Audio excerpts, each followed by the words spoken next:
Hello, I'm Keith Richard, Master Casting Instructor with the Fly Fishers International and owner of the Camp Fly Fishing School. I'd like to talk to you a little bit about the difference between fluorocarbon and nylon monofilaments. There's a lot of debate today on what's better to fish with, fluorocarbon versus nylon monofilament.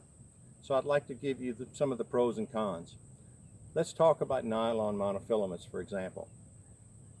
They tend to last a year to 2 years depending on how much sunlight they're exposed to.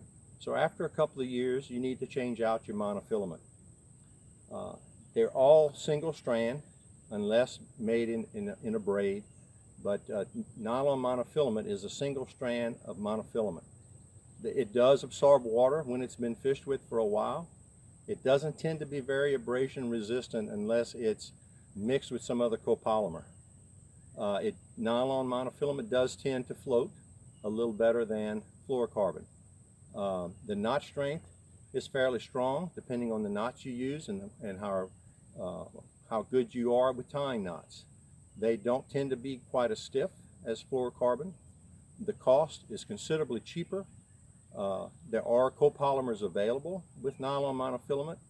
They do stretch, and they have a refractive index such that they are fairly visible underwater.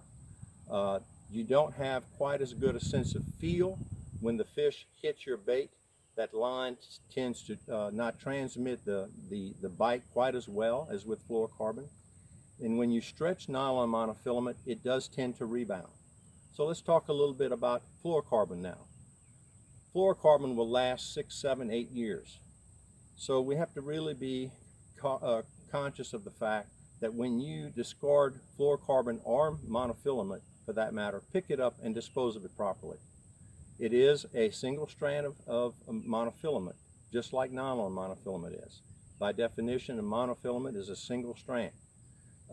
Fluorocarbon does not tend to absorb water. It is very abrasion resistant. It does not float as well as nylon monofilament does. So if you're using a popping bug, it will tend to create that popping bug to lie on the surface of the water a little differently than nylon monofilament would. The knot strength doesn't tend to be as good as nylon monofilament. Fluorocarbon tends to be stiffer. It's rather cost prohibitive. It's rather expensive. There are copolymers available.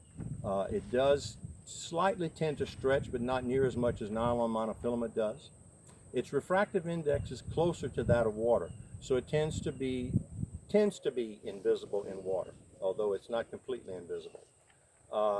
You do have a better sense of feel with fluorocarbon since it does not stretch near as much. You do tend to feel the bite a little bit better. There is very little rebound with fluorocarbon. So there you have it. The differences, the pros and cons of fluorocarbon versus nylon. You decide what you want to use.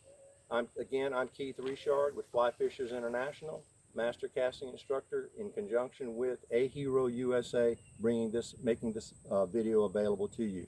Thank you.